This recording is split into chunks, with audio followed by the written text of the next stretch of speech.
Moving on now to Game 2, this is Vol, and we are still in the Elsewhere Entertainment Soulstorm Tournament. Game 2 of the finals between Santiago and Marty, and looks like Santiago, having lost the first game, has chosen to change his race choice here to Chaos Space Marines from Space Marines initially. So I guess, you know, the theme here is that if you can't play your main race, which is Orks, because your opponent is also playing Orks and potentially knows the matchup better than you are, then just pick a different race until obviously you find something that works. And Marty going for a quick War Banner is quite typical in this map to get those slugger boys out very quickly to harass his opponent. In the meantime, Santiago speed building the barracks, going for quick Raptors, very typical choice from Chaos on this map.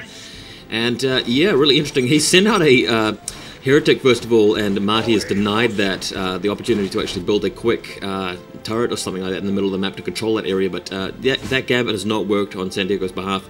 He's capping Elsewhere, and now his Raptors are out. And the thing I don't really like about the Chaos position here is that Slugger unit isn't worth too much. He can afford to be chased around by Raptors because that unit's cheap, whereas the Raptors, he had to speed build his barracks just to get the Raptors. He had to, you know, the Raptors are there for harassment, they are there to take control of the game, but they're not really in control of the game if they're just chasing one Slugger unit around. So in the meantime, Cultist taking a point, Big Mac is out.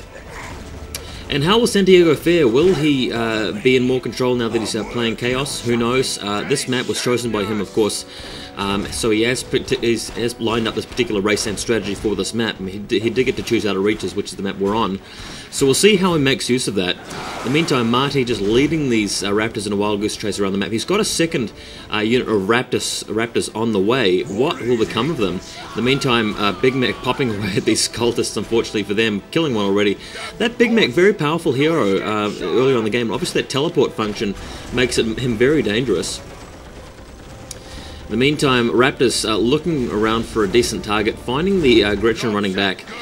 Maybe they'll be able to take out the turret at the extreme 3 o'clock position on the map and deny some territory here to his opponent. But the Sluggers are there as well, so Raptors will have to choose their target carefully. Are they going to go for the Gretchen? Yes, they are. So just mowing down the Gretchen, but the invisibility tech has actually kicked in just in time. So that's unfortunate. Now Santiago does not have any opportunity really to do any damage there because the listening post will be able to be shooting back at him. He's able to repair it, and the Sluggers can just run away when they get focused. In the meantime, having to defend his own territory from the Sluggers, managing to scare them away before the decap occurs, so that's something in his favour. But yeah, really feeling like Santiago's not really achieving what he wants to with his two Raptor squads. He's not doing enough damage earlier on, so we could see him winding up in the same fate as he was last game. He's got the Chaos Lord on the way. Maybe the Chaos Lord will be the X factor to make the difference. I don't really see how, but we will wait and watch to see what Santiago decides to do. Attacking this turret now, and as you can see, health is not going down quickly enough because the Gretchen are there to repair. He's got no detection mobile until that Chaos Lord shows up. Just a bit unfortunate that he couldn't really get anything going there. Maybe if he'd had some cultists with the detection over, but detection would have been a bit of a waste since it's only used on Gretchen at this low point, this early point in the game. Speaking of cultists, we've got a capping attempt going down the middle. That's a good idea because he's got the Raptors in support to defend the cultists while they're capping the point. Even the Chaos Lord's coming in now to deal with that Big Mac, so at least he's able to take some ground. He needs that point. He needs to stay hold of it because he is behind in the capping game. Marty has obviously got his points up much quicker and has lost less, I feel, has committed less to the early game. Marty hasn't really been spamming lots and lots of sluggers. He's only got a couple of sluggers, or 2 or 3 sluggers out, and now he's onto shooters. So his economy is well on the way to Stormboys or whatever he needs later on, trucks, you name it. Whereas Santiago is going to be a while away from a decent tier 2 effort because he's invested so heavily. He's got the Chaos Lord, he's got the Raptors, he's obviously been putting down plasma generators to support all that. He's got his points slowly, and a fight breaking out now between the Chaos Lord and the Big Mac. Big Mac knows that he's second best in that sort of matchup, so he's teleported out already. In the meantime, Raptors going aggressively for that point, really trying to do some damage here, and hopefully they'll be able to take it out. In the meantime, Sluggers have decapped a point in Lorekvika's own territory. We've got a fight breaking out now.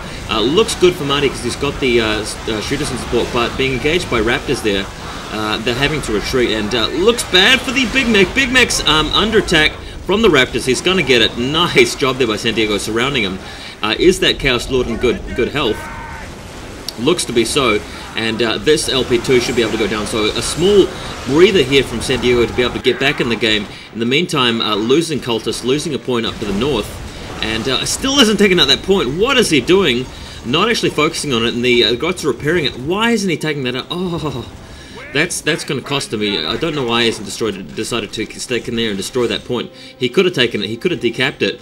He had the troops necessary. I guess he didn't want it to lose so much to the shooters. Putting down an armory now, wants to capitalize, wants to get some jetpack boosters, maybe some upgrades for his Raptors, just to continue the damage that he's managed to inflict so far, and try and just get a grip on this game. Very important at this stage.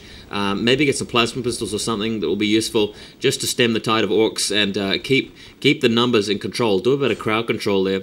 Not that plasma pistols are area effect or crowd controlling, but, you know, he just needs to get some damage. Needs to force Marty to spend cash on reviving troops. Here we go. We've got another assault at the top of the map here, on the outer section of the map. Chaos Lord and Raptor getting underway there. And Chaos Lord, I feel like he needs to put down a detection marker to kill those Gretchen, otherwise they're going to be able to easily repair that building. I like what he's doing here, keeping the troops back with one squad while he attacks with the other lot. And there goes the point now. He should be able to decap this, no trouble if it's been destroyed. There we go, decapping it now. In the meantime, how the Raptors doing against the Orks? Not too well. They're actually surrounded by defensive buildings, and he's getting really shelled here. The plasma pistols are up, but he's had to teleport out, and I feel like that's a little bit of damage done.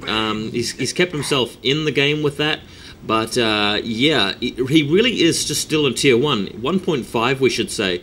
Tier 1.5 with the advent of that armory. I'm not too sure where we're at this point, at this current point in time. Getting the jetpack boosters by the looks, or whatever he's got there, grenades, not too sure what that upgrade was, didn't pay enough attention.